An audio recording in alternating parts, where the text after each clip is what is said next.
अस्सलामुअलैकुम।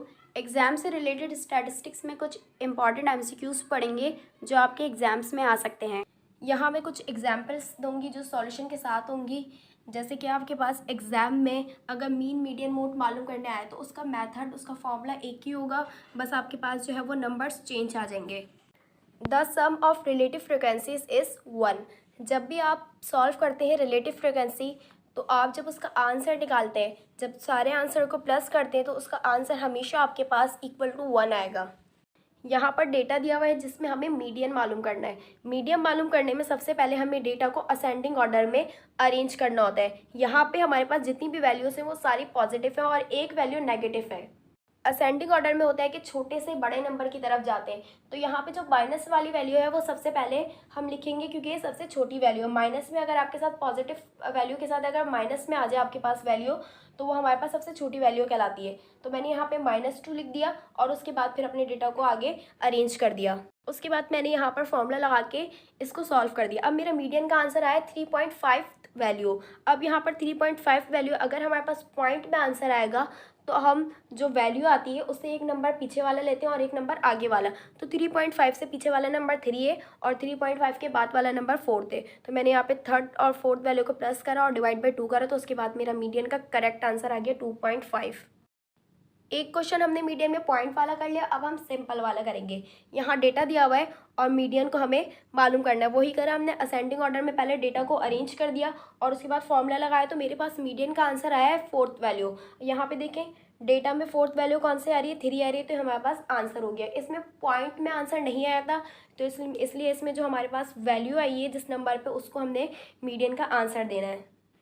उसके बाद यहाँ पर डेटा दिया हुआ और उसमें मीन मालूम करना है। यहाँ मीन का फॉर्मूला लगाया समीशन x अपॉन n। ये भी हमारे पास अनग्रुप डेटा है तो x जितने भी थे उन सबको हमने ऐड करा, समीशन x आया और यहाँ पे नंबर ऑफ ऑब्जर्वेशन हमारे पास 5 थी, डिवाइड करके आंसर आ गया मीन का 4।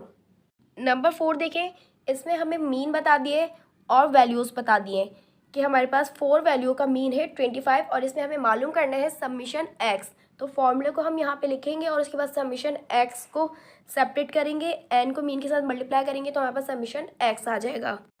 नेक्स्ट देखें, यहाँ पर हमें मीन बताया हुआ है और मालूम करना है मीन ऑफ y। तो यहाँ हमारे पास y इक्वल टू 3x + 2 था, हमें मीन ऑफ y मालूम करना है तो उसमें हमने मीन का सैम्पल दिया और मीन x की जगह मीन की अमाउंट पुट कर दी। अमाउंट पुट करने के बाद हमने यहाँ पर मीन ऑफ y का आंसर निकाल लिया 7। The sum of deviation of observation from the mean is always 0। ये हमारे पास मीन की प्रॉपर्टी है कि sum of the deviations of observation में जब भी हमारे पास मीन का आंसर आता है 0 आता है। यहाँ मैंने एग्जाम्पल भी दी हुई है। यहाँ एक डेटा है और उसमें आपको जो हमारे पास प्रॉपर्टी होती है summation x minus mean equal to 0। यहाँ देखें आपके पास मीन की जगह क्या है 5 है तो हम यहाँ पर मीन को क्या कंसिडर करेंगे 5। इसी तरीके से नेक्स्ट देखें 9th में, यहाँ मैंने लिखा हुआ है कि summation x minus a equal to 0। ये भी मेरे पास क्या है प्रॉपर्टी। यहाँ पर a किसके बराबर लिया है मैंने मीन के, क्योंकि अकॉर्डिंग टू प्रॉपर्टी यहाँ पे x माइनस मीन होता है तो मीन की जगह यहाँ a है। 9th में हमें मोड मालूम करना है। मोड जो मोस्ट रिपीटेड वैल्यू होती है उसे कहते हैं। यहाँ डेटा में 6 है। Number 10, in symmetrical distribution the mean, median and mode are always equal. Symmetrical distribution में हमारे पास मीन, मीडियन और मोड का आंसर हमेशा इक्वल आता है।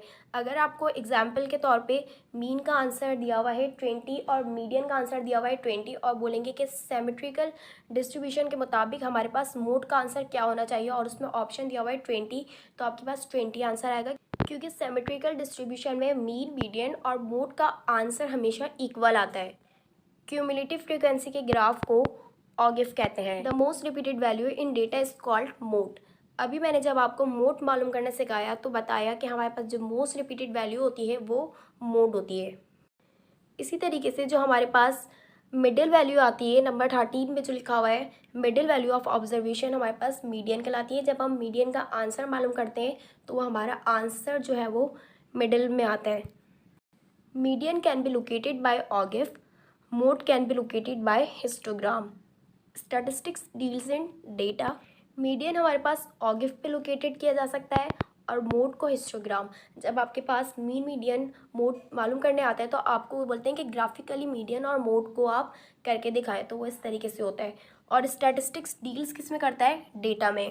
The data obtain from newspaper is secondary data. जो भी डेटा हम न्यूज़पेपर से हासिल करते हैं उसको सेकेंडरी डेटा कहते हैं। ये मैंने आपको एग्जाम्पल्स दिए, अब सेकेंडरी डेटा में आपके पास कोई से भी आ सकती है। The height of students of a class is discrete variable.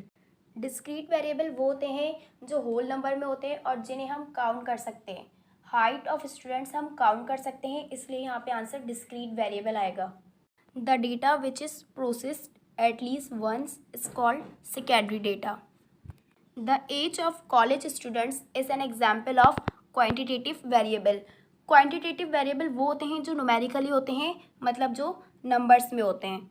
The characteristics of sample is known as statistics. Sample जो है वो स्टैटिस्टिक्स की कैरेक्टरिस्टिक है। The characteristics of population is called parameter. Parameter population की कैरेक्टरिस्टिक है। The colours of eye is called qualitative variable. Qualitative variable वो होते हैं जिन्हें हम न्यूमेरिकली एक्सप्रेस नहीं कर सकते, नंबर में नहीं कर सकते। आप किसी की अगर आई का कलर बताएंगे तो आप उसको न्यूमेरिकली या नंबर्स में नहीं बताएंगे, बल्कि जो कलर है वो इज कॉल्ड सैम्पल स्पेस। किसी भी एक्सपेरिमेंट से हमारे पास पॉसिबल आउटकम्स आना, मतलब कि इतने चांसेस हैं कि हमारे पास ये चीज़ें आ सकती हैं, और फिर उसका सेट बनाना वो हमारे पास कहलाता है सैम्पल स्पेस। जैसे कि आप अपने पास डाइस का सैम्पल स्पेस बनाते हैं कि आपके पास ये पॉसिबल आउटकम्स आ सकते हैं। A certain order arrangement of a group of items called permutation. Permutation में हमारे पास कोई भी चीज़ हो, किसी भी चीज़ का ग्रुप हो, उसमें हमारे पास ऑर्डर इम्पॉर्टेंट होता है। ऑर्डर के इम्पॉर्टेंस के थ्रू हमें अरेंजमेंट करनी होती है, वो कहलाता है permutation. A selection from a set in which order is not important. जिसमें हमारे पास ऑर्डर इम्पॉर्टेंट नहीं होता उसे हम कहते हैं combination. The limit probability is lies 0 to 1। जब भी हम प्रोबेबिलिटी मालूम करते हैं तो उसका आंसर हमारे पास 0 to 1 में लाई करता है। आप देखिएगा आपका आंसर हमेशा 0 से 1 के दरमियान आएगा, 0 point something. Two events which can not occur together are called mutually exclusive event. Mutually exclusive events में आपके पास कभी भी एक साथ टू इवेंट्स नहीं आ सकते। A coin is tossed 2 times the probability of getting 1 tail। एक कॉइन को हमने 2 टाइम्स टॉस करा है, तो अब हमें कैसे पता चलेगा इसमें हमारे पास टोटल चांसेस कितने आएंगे? 2 की पावर लेंगे 2, क्योंकि कॉइन को 2 टाइम्स हमने टॉस करा है, तो हमारे पास आंसर आएगा 4। यहाँ पे मैंने अपने टोटल आउटकम्स लिख लिए। अब यहाँ पर देखिए 1 टेल सिर्फ 2 टाइम्स आ रहा है, तो इसमें फेवरेबल चांसेस में एन ए आ गया 2, और डिवाइड बाय टोटल चांसेस हमारे पास आए थे 4। 2 डिवाइड बाय 4 आंसर आ गया 0.5। 4 coins are tossed together, the number of all possible outcomes is।